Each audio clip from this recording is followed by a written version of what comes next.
안녕하세요. 사랑하는 청취자 여러분, 저는 봉금제입니다. 제가 직접 쓴 소설을 들으면서 즐거운 시간 보내시길 바랍니다. 오늘은 후예, 진지하게 라는 소설을 함께 감상해 보겠습니다. 세장, 어디 있어? 독이 퍼졌어. 괜찮아. 이 독은 날 이길 수 없어. 과관은 백의 소년의 손목을 잡고 맥을 짚었다. 그녀가 그의 손을 내려놓자마자 그의 옷자락을 잡아 찢었다. 그녀는 그 흰 천으로 그의 다친 눈을 가리고 목 뒤로 묶었다. 나머지 천으로는 다른 상처를 싸서 지혈을 도왔다. 동작을 마친 과관은 손을 뻗어 땅에 떨어진 검을 잡았다. 그녀는 다시 백의 남성의 손목을 잡고 자신의 어깨에 걸친 뒤 그를 들어올려 등에 업고 달려갔다. 뒤에 묶여있는 5명의 흑의 인물들은 그녀를 따라가며 눈을 크게 뜨고 바라보았다. 작고 가냘픈 체구의 소녀가 겉보기에는 매우 연약하고 섬세해 보이는데 거대한 남자를 등에 업고 있다니? 게다가 마치 귀신이라도 쫓는 듯 빠르게 달리고 있다니? 그들은 눈이 멀어 착각을 하고 있는 것일까? 아니면 처음부터 그녀의 능력을 너무 낮게 평가했던 것일까? 맞아. 그들은 외모만 보고 판단했기 때문에 경계를 늦추었고 결국 그녀가 작은 조약돌 몇 개로 그들의 모든 혈도를 막아 말조차 할 수 없게 만들었다. 이제 그들은 그녀에게 이렇게 비참한 꼴을 당하게 되었다. 매끈한 다리와 민감한 속옷을 다 드러낸 채. 만약 다른 사람이라도 발견한다면 앞으로 그들은 어떻게 세상에 얼굴을 들고 다닐 수 있을까? 혈도가 막히면 적어도 1시간 후에야 스스로 풀 수 있다. 그들은 언제까지 이렇게 묶여 있어야 할까? 백의 선녀님, 빨리 일어나세요. 자지 마세요. 자지 마세요. 과관은 달리면서 백의 소년을 부르려고 애썼다. 하지만 그는 아무런 반응도 보이지 않았고 마치 시체처럼 그녀의 어깨에 움직이지 않고 누워 있었다. 한참을 멈추지 않고 달려간 끝에 과과의 눈의 멀리 앞쪽에 작은 폐가가 나타났다. 그녀는 재빨리 그곳으로 달려갔다. 집에 들어가자 그녀는 급히 백의 남성을 등에서 내려 눕히고 검을 그의 옆에 놓았다. 그녀는 급하게 물을 찾으러 뛰어갔다. 이곳으로 달려오는 동안 그녀는 폭포수가 쏟아지는 소리를 들었고 아마도 물이 멀지 않은 곳에 있을 것이다. 물을 가져오는 동안 운 좋게도 상처 소독과 치료에 사용할 수 있는 약초를 몇 가지 발견했다. 돌아온 후 과관은 백의 소년 옆에 앉았다. 그녀는 엄지손가락으로 그의 인중을 눌렀다. 백의 소년은 천천히 눈을 뜨자마자 코 아래 혈도를 누르고 있는 과과의 손목을 잡았다. 그는 칠흑 같은 어둠 속에서 아무것도 보이지 않아 한 손으로 허공을 휘둘렀다. 그는 두려워했다. 백의 선녀님, 안심하세요. 제가 눈을 치료해 드릴게요. 과관은 재빨리 그의 손을 잡고 부드럽게 진정시켰다. 검은 제가 당신 오른손 옆에 놓았어요. 만져보면 바로 찾을 수 있을 거예요. 당신이야. 백의 소녀는 익숙한 목소리가 귀에 들리자 방금 전 자신에게 쓰러졌던 푸른 옷을 입은 소녀임을 바로 알아차렸다. 그는 마음이 조금 놓였다. 옷검이 바로 옆에 있다는 것을 알게 되자 그는 더욱 안심했다. 강호를 누비는 자들에게 무기는 매우 중요한 존재였다. 백의 소년도 예외는 아니었고 그는 검을 목숨처럼 소중히 여겼다. 매우 특별한 경우가 아니면 그는 절대 검을 손에서 놓지 않았다. 방금 전 눈이 갑자기 보이지 않게 된 것이 바로 그 특별한 상황이었다. 빛을 잃은 눈은 마치 사람이 영혼의 반을 잃은 것과 같았다. 그 순간 검과 목숨은 더 이상 중요하지 않았다. 과관은 검이 백의 소년의 분신과 같은 존재임을 알고 있었기 때문에 그를 업고 달려갈 때 검을 챙기는 것을 잊지 않았다. 그리고 그가 깨어나자 그녀는 그에게 검의 위치를 알려주어 안심시켰다. 우리는 그 흑의 인물들을 피해냈어요. 백의 남성은 약간 호기심 어린 목소리로 부드럽게 물었다. 응, 내가 당신을 구해내겠다고 했잖아. 약속은 지켜. 과관은 고개를 끄덕이며 즐겁게 웃으며 대답했다. 하지만 그녀는 여전히 백의 소년의 손을 잡고 놓지 않았다. 백의 남성은 한 손으로 과과의 손을 놓았다. 다른 한 손으로는 조심스럽게 그녀의 손에서 빼내려고 했다. 어쨌든 남녀는 서로에게 몸을 함부로 대해서는 안 된다. 그녀처럼 남자의 손을 잡고 놓지 않는 사람은 없었다. 아, 그녀는 색을 밝히는 여자였지. 그녀는 다시 백의 소년을 겁에 질리게 만들었다. 백의 남성은 갑자기 공손하게 손을 모아 예의 바르게 말했다. 감사합니다. 아가씨. 백의 선녀님, 저에게 감사할 필요 없어요. 당신은 제게 키스 4번을 빚지고 있다는 것을 기억하면 돼요. 과과는 웃으며 손을 휘저었다. 그녀는 백의 소년의 귀에 대고 속삭였다. 백의 남성은 그녀의 뜨거운 숨결이 귀에 닿는 것을 느꼈고 과과가 방금 언급한 키스 4번의 빚까지 더해져 그의 얼굴은 갑자기 빨갛게 달아올랐고 두 귀도 그녀에게 구워진 것처럼 빨갛게 변했다. 과과에게 계속 놀림을 당하자 백의 소년은 부끄러워하며 얼굴을 돌리고 손으로 옆에 있는 검을 꽉 움켜쥐며 입술을 움직이며 말을 제대로 하지 못했다. 이건 백의 선녀님, 안심하세요. 지금 당장 요구하지 않을게요. 당신 눈이 다시 밝아지면 그때 키스해도 괜찮아요. 과과는 백의 소년의 어깨를 두드리며 그의 마음을 진정시켰다. 이건 마치 한 손으로 물건을 주고 다른 한 손으로 돈을 받는 것과 같았다. 그녀는 꽤 공평한 사람인 것 같았다. 실례지만 아가씨는 어떻게 저를 여기까지 데려오셨나요? 백의 남성은 궁금해서 조용히 물었다. 그는 과과가 어떻게 자신처럼 거대한 남자를 여기까지 데려왔는지 상상할 수 없었다. 그는 기절해 있었는데. 백의 선녀님, 너무 겸손하시네요. 과과는 시원스럽게 말하고 솔직하게 대답했다. 그 5명의 흑의 인물들을 조심스럽게 묶은 후 당신을 업고 여기까지 왔어요. 백의 남성은 마음속으로 놀랐다. 작은 여자가 자신을 업을 만큼 강하다는 것이 믿기지 않았다. 그의 몸무게는 아마도 그녀보다 훨씬 무거울 것이다. 게다가 짧은 거리가 아니었는데? 만약 백의 소년이 과과가 자신을 업고 달렸다는 사실을 알았다면 그는 더욱 놀라고 경악했을 것이다. 백의 남성은 다시 손을 모아 예의를 갖추고 공손하게 말했다. 아가씨, 제가 무례했습니다. 용서해 주십시오. 아, 그만 말씀하세요. 이것은 은열송입니다.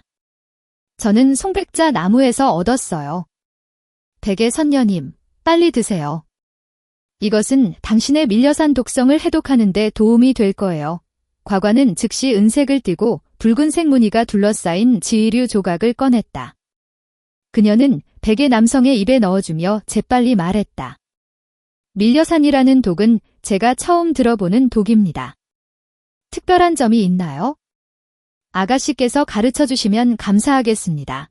백의 소녀는 맑고 부드러운 목소리로 마치 옷과 같이 부드럽게 물었다. 은열송을 먹은 직후였다. 밀려산은 사막에 사는 삼경남수라는 독거미의 독과 오색초, 민전과 려연지를 섞어 만든 독약입니다. 려연지의 껍질을 갈고 민전과를 빻아 섞은 후 삼경남수의 독을 조금 넣고 말린 오색초에 달인 물을 조금 넣습니다. 둥글게 빚어 말린 후 가루로 곱게 갈면 밀려산이 됩니다. 과과는 일어서서 물통과 약초가 있는 곳으로 갔다. 그녀는 약초를 곱게 갈고 물을 짜냈다. 약초를 담은 잔을 물통에 넣고 작은 물통을 들고 백의 소년에게 다가갔다. 그녀는 손과 발을 움직이는 동시에 입술도 쉬지 않고 움직였다. 밀려산을 해독하려면 은열송, 단자삼, 엽정칠, 용간초, 백률레와 같은 약초가 필요합니다. 백의 남성은 과과의 말을 조용히 들었다. 그녀는 물통을 내려놓고 약초가 담긴 잔을 꺼내 백의 소년 옆에 앉았다. 그런 다음 아무 말 없이 그녀는 갑자기 그의 옷자락을 잡아 찢었다. 백의 남성은 놀라서 급히 물었다. 아가씨, 무슨 짓을 하시려는 거죠? 당신 상처를 다시 싸매고 있는 거예요. 백의 선녀님, 과과는 깨끗한 천을 물통에 넣고 그를 위해 지혈을 위해 고정시켰던 붕대를 풀고 피를 닦아내고 상처를 깨끗이 씻은 후 소독약초를 깨끗한 천에 묻혀 상처에 붙이고 예쁘게 다시 붕대를 해주었다.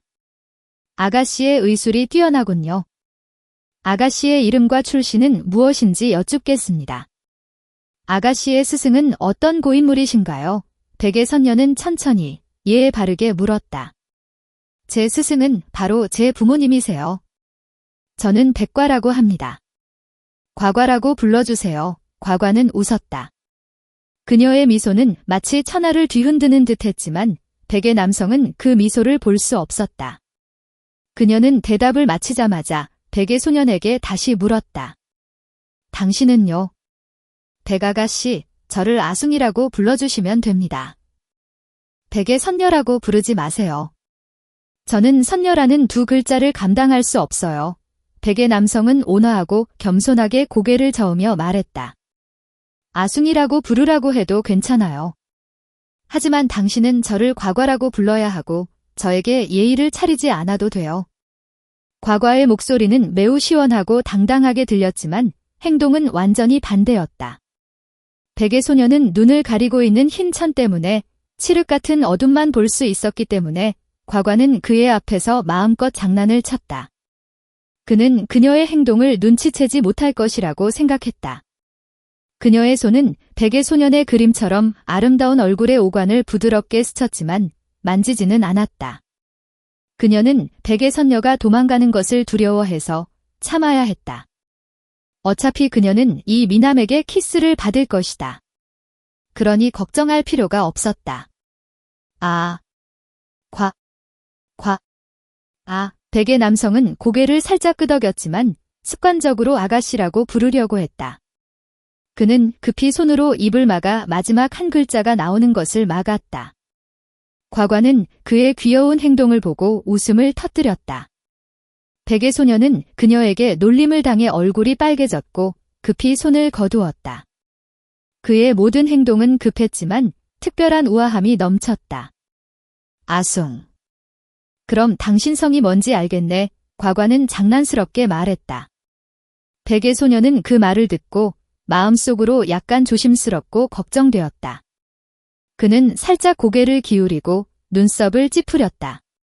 마치 과과가 다음에 무슨 말을 할지 기다리는 것 같았다. 과과는 장난기 넘치게 말했다. 아숭, 당신 성은 석씨인가요? 석씨. 백의 소녀는 잘 이해가 되지 않았다. 눈썹은 더욱 찌푸려졌다.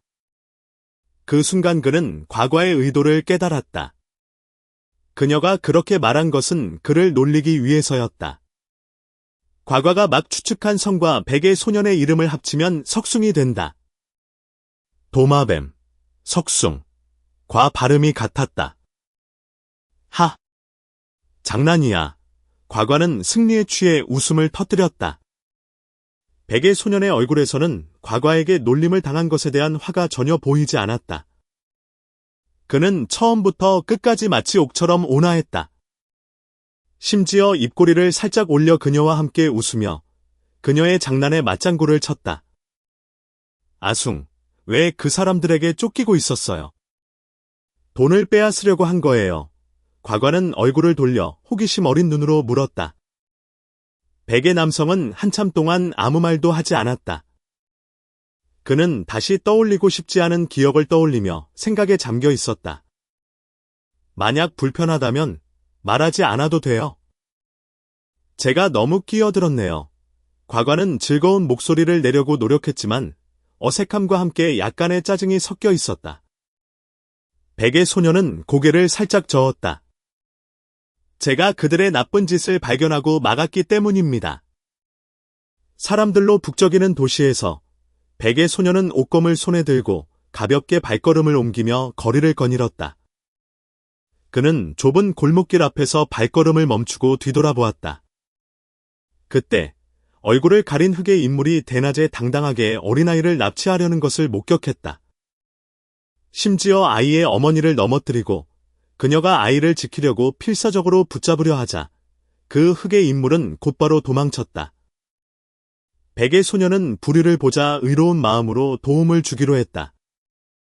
그는 재빨리 담벼락을 밟고 어린아이를 업고 도망치는 흑의 인물을 뒤쫓았다. 그때 아이는 엄마를 찾으며 겁에 질려 울부짖었다. 한 명의 흑의 인물이 앞서 달리고 한 명의 백의 소년이 뒤쫓았다. 그들은 지붕 위를 뛰어넘으며 서로를 따라잡으려고 했다. 잠시 후 그들은 도시 외곽의 숲에 도착했다. 그때 흑의 인물은 더 이상 도망치지 않고 백의 소년이 다가오기를 기다리는 듯 멈춰 섰다. 그는 어깨에 업고 있던 아이를 다른 흑의 인물에게 넘겼다. 백의 소년은 뒤쫓으려고 했지만 사방팔방, 앞뒤로 모두 11명의 흑의 인물들이 그를 포위했다. 12명의 흑의 인물들이 즉시 공격을 시작했다. 깊은 숲속에서 격렬한 싸움이 벌어졌다.